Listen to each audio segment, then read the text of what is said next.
The North Sea is a storm that never sleeps. The waves rise like mountains. The wind howls like an ancient god. In the mist, something moves. Not a longship of wood and oars, but a shadow of steel and power. Beneath the surface, a submarine glides silently through the dark water, its hull marked with a symbol of two crossed axes. The Vikings have returned, but this time they don't sail. They hunt beneath the waves. The story begins 1,000 years ago, in a world reborn through fire and metal. The Norse tribes of Scandinavia, once armed with swords and shields, now command fleets of nuclear-powered submarines and missile destroyers. Their leader is Ragnar Lodbrok, not a legend carved in sagas, but a living warlord with satellites watching every sea, every shore. The world knows him by one name, the Sea Wolf. The year is 1000 AD, Reimagined. The Age of Empires has begun again. England, France, and the kingdoms of Europe are rising fast, their armies building castles and fortresses along every coast. But across the freezing north, the Vikings prepare for something greater. The gods of Valhalla have given them new weapons, and the oceans themselves tremble. Ragnar stands on the deck of his command ship, a colossal aircraft carrier forged in the shipyards of the fjords. The aurora dances above him, painting the night in green fire. Around him, his fleet waits. Beneath the waves, stealth submarines drift silently, carrying hundreds of warheads. On the surface, missile cruisers cut through the icy waters. Above, fighter jets circle like ravens hungry for war. He raises his hand, and the invasion begins. The first strike comes before dawn. Missiles arc across the sky, slicing through fog and wind. The coasts of England erupt in flames. The once invincible English navy is obliterated in minutes. From beneath the sea, Viking submarines launch torpedoes that tear through enemy fleets like invisible serpents. Cities fall before sunrise. The age of conquest has returned, faster and deadlier than ever. By midday, Europe is in chaos. France rallies its air force, but they're no match for the Vikings' stealth bombers.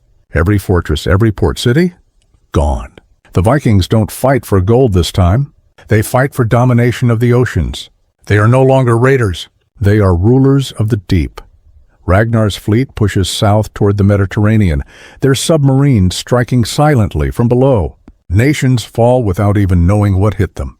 Greece, Italy, Spain all crumble as missiles rain from the sky and the sea. The world has never seen power like this. The Vikings have become gods of modern war, mastering the element that once defined them, the water. But as the empire grows, so does the fear. Deep in the Pentagon, world leaders gather. America, Russia, and China all form a desperate alliance.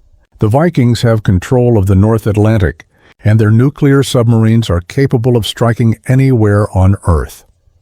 Every radar screen shows a ghost fleet, hundreds of vessels, moving like phantoms, unstoppable and unseen. The world responds with fire. Satellites lock targets, fighter jets scramble, and nuclear missiles are armed. The oceans become a battleground of metal and chaos. The Vikings answer with their own fury, trident missiles that rise from the sea like spears of Odin himself. Explosions light up the horizon. Ships vanish beneath waves taller than towers. Humanity stands on the edge of extinction, but even in this storm of destruction, Ragnar remains calm. Sitting in the control room of his flagship, he watches the radar as continents burn.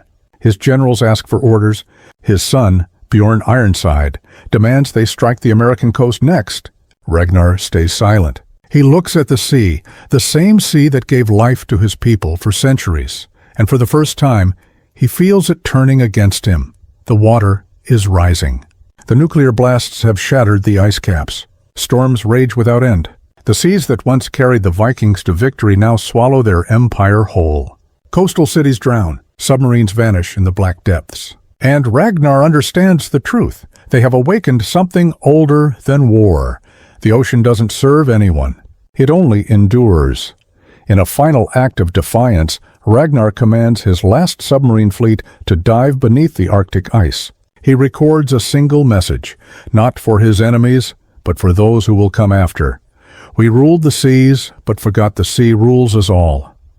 The last signal fades into static. The Viking fleet disappears beneath the ice forever. Some say their submarines still drift below the frozen waves, their warheads waiting, their engines silent.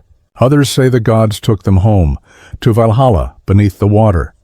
Centuries later, when explorers dive deep into the Arctic ruins, they find metal giants sleeping in the dark, silent submarines covered in frost, their insignias still shining faintly.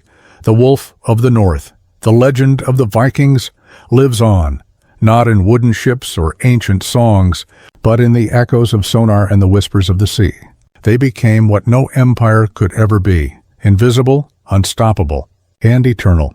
If you enjoyed this vision of history reborn, subscribe for more reimagined worlds, where ancient warriors rise with modern weapons, and legends never truly die, because the past isn't gone. It's waiting beneath the surface,